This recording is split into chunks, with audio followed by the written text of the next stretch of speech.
Wake up. It's the Sleep Unplugged podcast, episode 69, Somniloquy. Keep on talking in my sleep. Welcome, everyone, to the podcast. My name is Chris Winter. I'm a neurologist and sleep specialist and your host for this week's episode of the Sleep Unplugged podcast. If you're new to the podcast, welcome. If you're a veteran of the podcast, welcome back. We're glad you're all here. Been a busy week. It was a fun week talking last time about perinatal health. That was a much bigger episode than I thought it would be. It's always interesting to put content out and see what resonates, what doesn't. I mean, perinatal sleep, last week's episode, really kicked sleep and football's butt from episode 64 when you look at listens and things of that nature. And that's so exciting to me. Not that I have anything against football, but it's nice to know that people are out there paying attention to the fun stuff that we do on the podcast, as well as the more serious stuff. So that was a really special episode, and I'm glad so many people heard it and listened to it and found it to be positive. Appreciate all the feedback about it.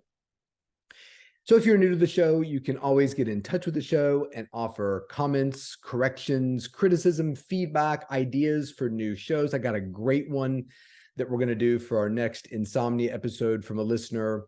And you can do that all through social media. You can find me at Dr. Chris Winter on Twitter, Instagram, TikTok, Threads, and Bluesky. And I used to joke that nobody found me on Bluesky, that I had 0 followers, but that suddenly changed. I think Bluesky is opening up and people are finding one another, and that's fun. So if you want to communicate with the show, you can DM me through any of those platforms. I've got 2 books, The Sleep Solution, Why Your Sleep's Broken and How to Fix It, as well as The Rested Child, Why Your Tired, Wired, or Irritable Child May Have a Sleep Disorder and How to Help.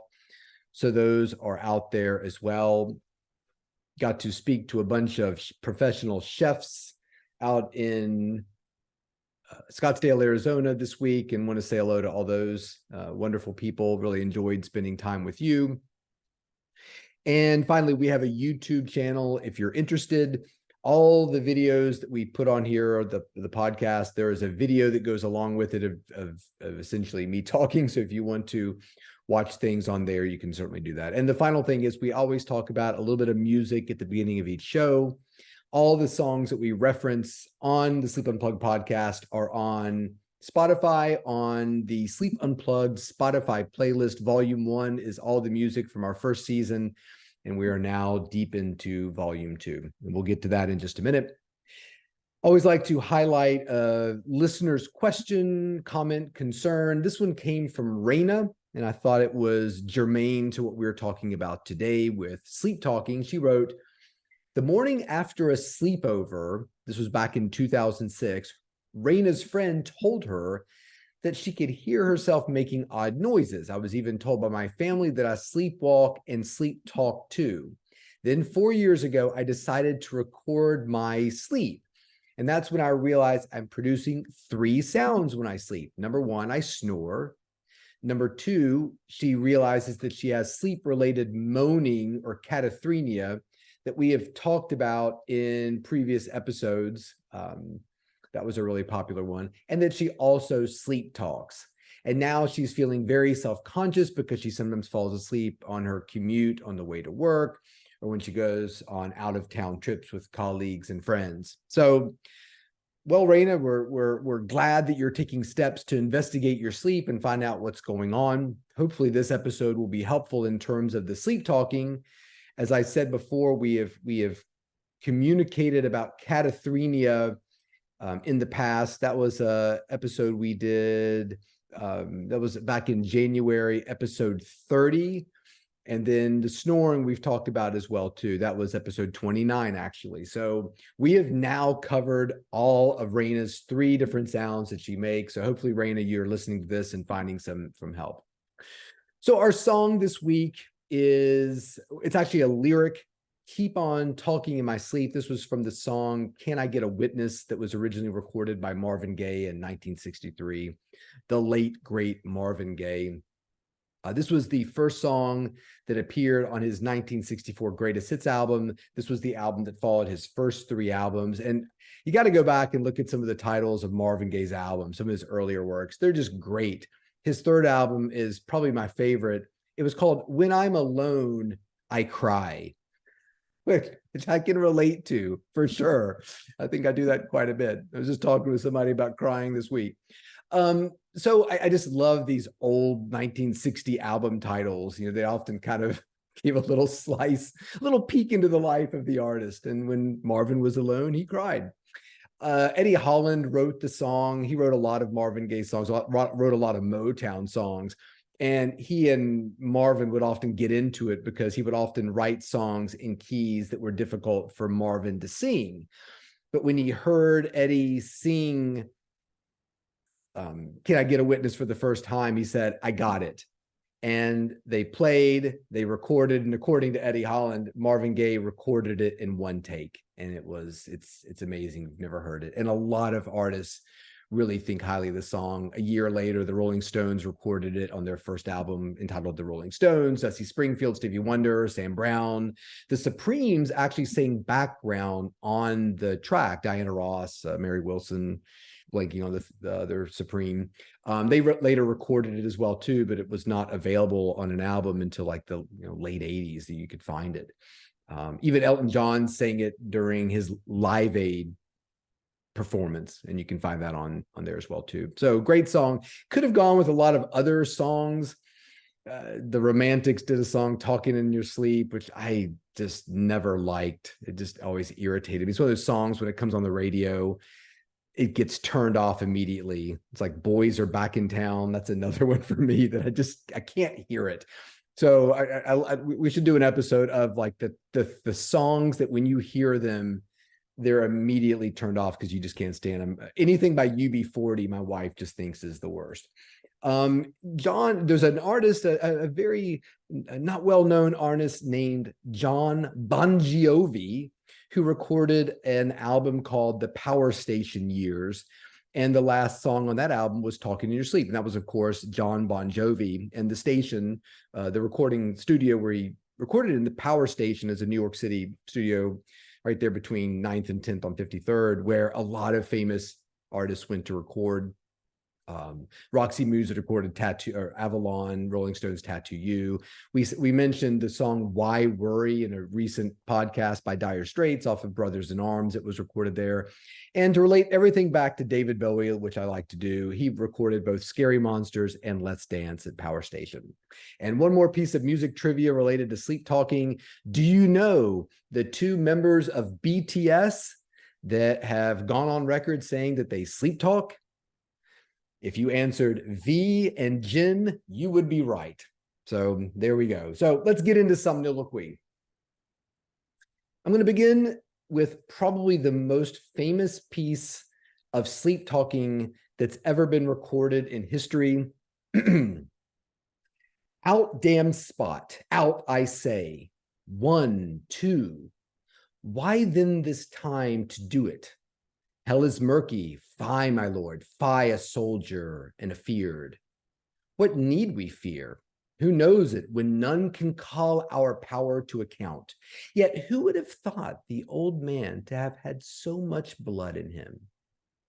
That, of course, is the famous out damn spot Somniloquy by Lady Macbeth, who is actually speaking in her sleep. She and her husband Macbeth had visions of power. They thought that he was going to be named King of Scotland. Based upon all of his heroic acts, he comes back, and instead he is named Thane of Cawdor, despite being told by the weird witch sisters that he one day would be king. So Lady Macbeth, to speed this process up, has him kill the king. And of course, he ascends to the throne, but she is mentally tormented by this, as well as the loss of her child. And so we have what has gone down in literature anyway as the most famous episode of sleep talking. So let's get into sleep talking, or somniloquy, which is the technical term for the disorder, which is probably, if you look at sleep disorders, the most common. I've never really seen it ranked that way, but if you think about the fact that, 50% of children are probably having an episode of somniloquy at least once a year, there's a huge population of individuals who've talked in their sleep. So it's probably the most common sleep, quote unquote, disorder, even though we often view it less as a disorder and more of as a normal variant or an acceptable sleep variant.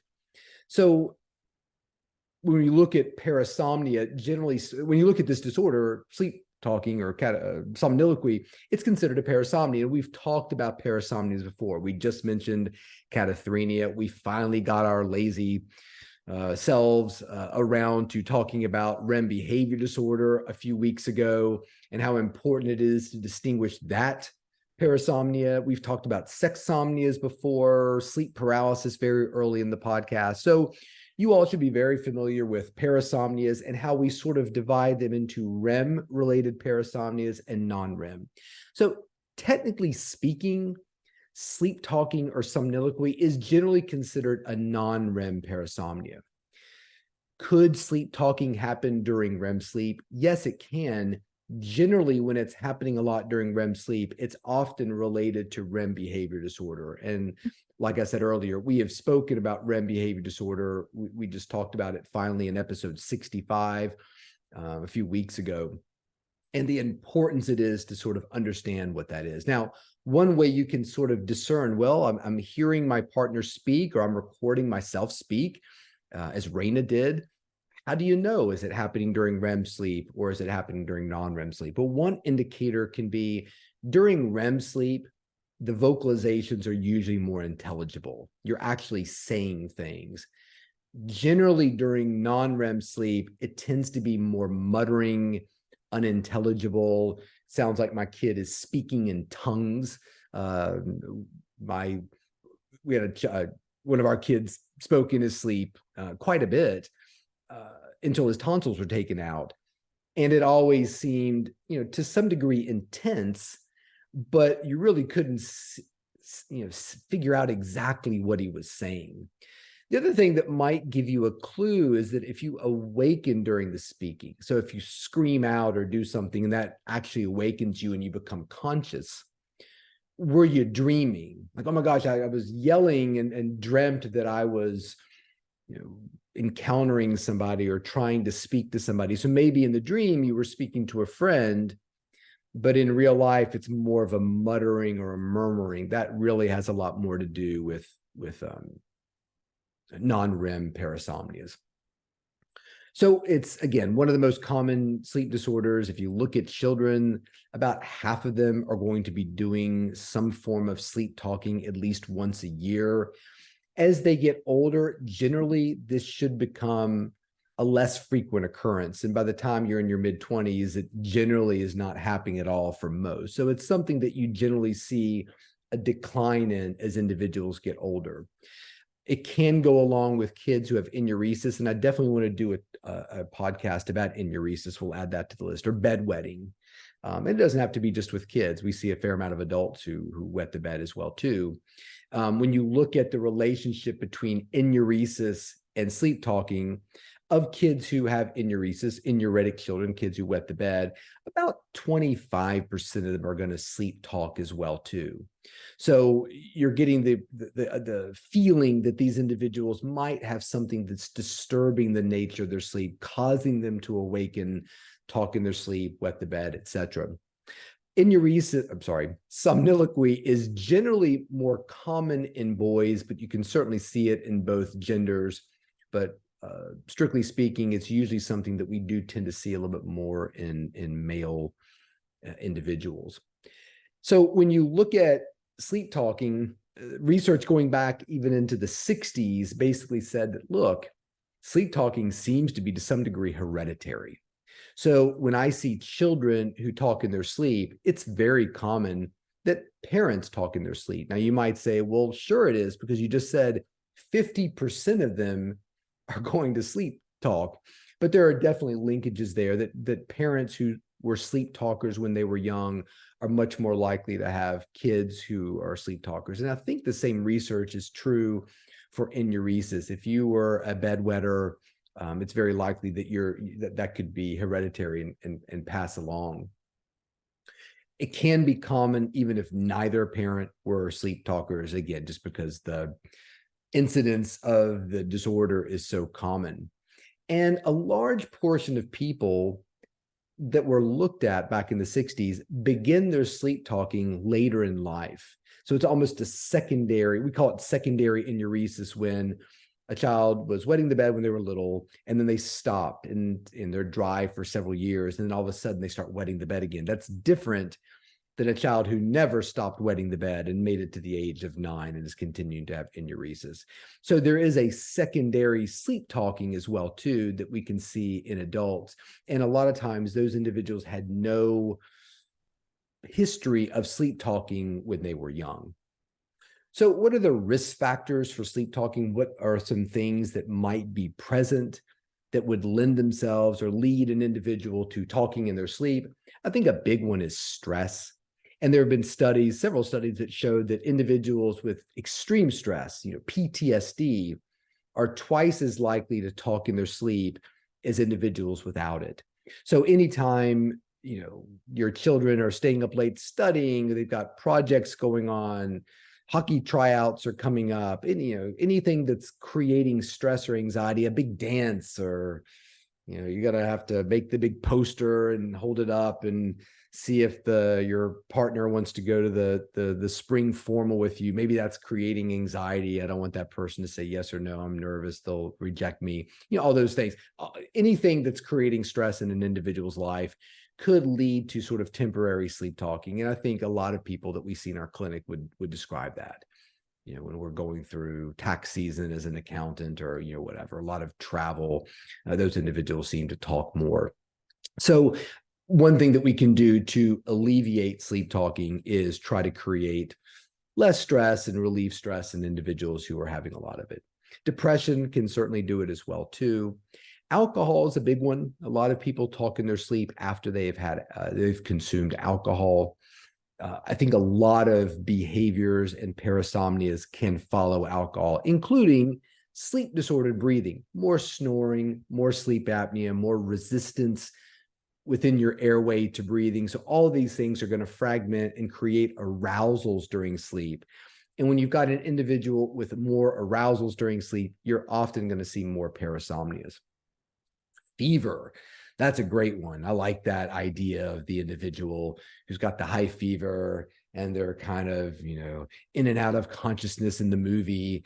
And they're kind of, Papa, are you there? And, Papa's been dead for 20 years, but they're seeing Papa in their fever dream and trying to communicate with them, and the family standing around the bed with a little wet washcloth on their forehead, trying to get the fever down because the person is clearly in the throes of a delusional state because of their sleep talking. So anything that's causing fever can certainly do it.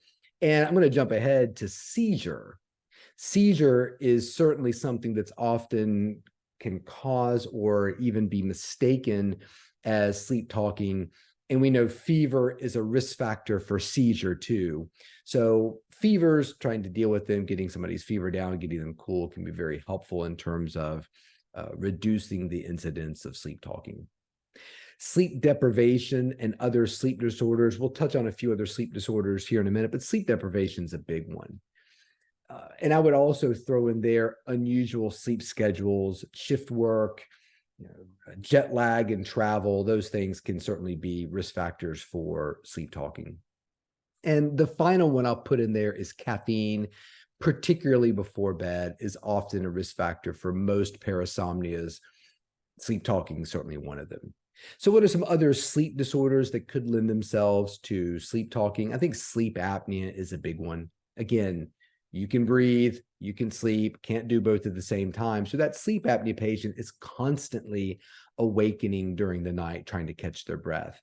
And you can imagine this individual even struggling more during REM sleep. So as they dream, their airways collapsing, they're suddenly awakening during the dream and can have vocalizations and talking during that time as well too. I will go back. It's really interesting when you think about sleep deprivation and sleep schedule. Soon after I graduated from undergrad. My wife graduated from grad school. We got married and went to Atlanta, where I started medical school, and she started teaching at Gwinnett Middle School in Gwinnett. What is that? I can't think of I'm blanking on the county up there, sort of northeast of Atlanta.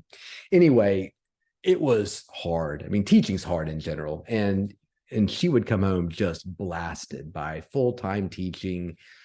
And I remember several episodes of sleep talking that happened during that time that were just fascinating. We were watching the X-Files or something, and we turned the TV off, and she started talking, and I just thought she was awake, which is a common thing that happens when people are sleep talking. Some people are thinking, oh, they're just awake and we're having a conversation. But very quickly, the conversation sort of turned, and it was sort of, the conversation was, hey, before you come to bed, could you just get the dead bodies off the lawn?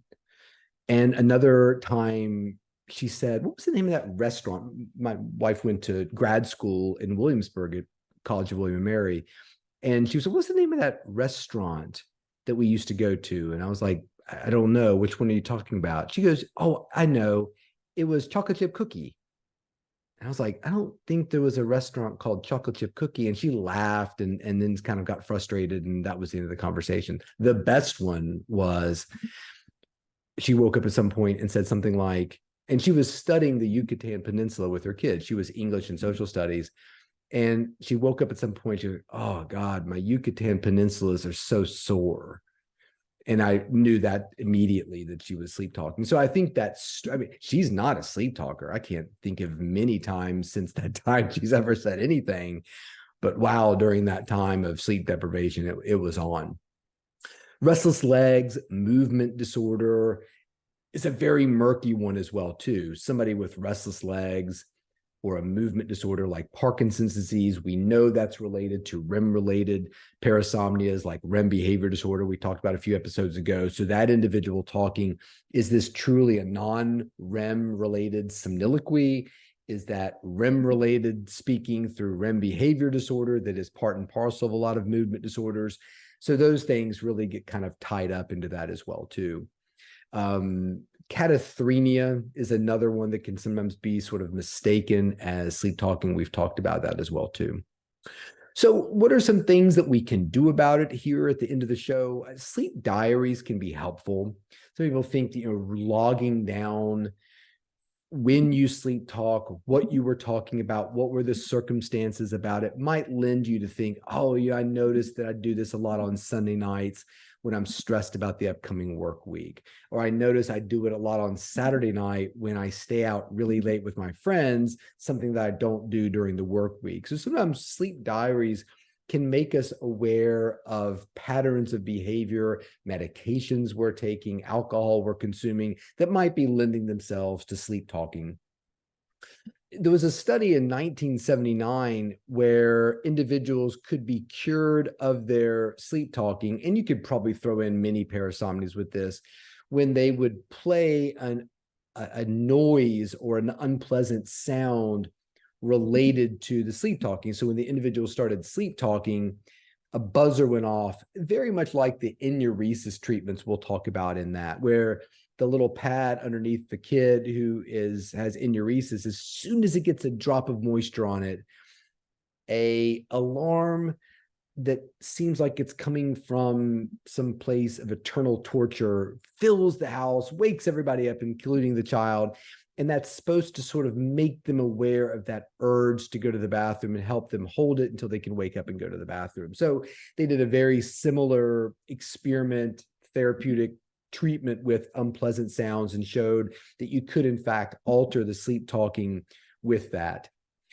I think a sleep study is something that should be considered in anyone who is sleep talking and feels distressed about it. If you're like, look, I sleep talk once in a while, and the things I talk about are similar to what your wife was talking about, or whatever, it's no big deal. Nobody really cares. It gives us all a great laugh. I sleep wonderfully. I feel great during the day. I don't know that much really needs to be done, which is usually the advice that's given. But if somebody's saying, look, I do this a lot, or I never did it, but starting last year, I am sleep talking a lot, I don't think there's any reason not to see a sleep specialist and potentially consider a sleep study. And I would throw out there, I'm in favor of home sleep studies. They're fine. They're great for sleep apnea. If there's a high incidence or a high probability of sleep apnea, yeah, go for it. This is probably the kind of study that should be done in the lab.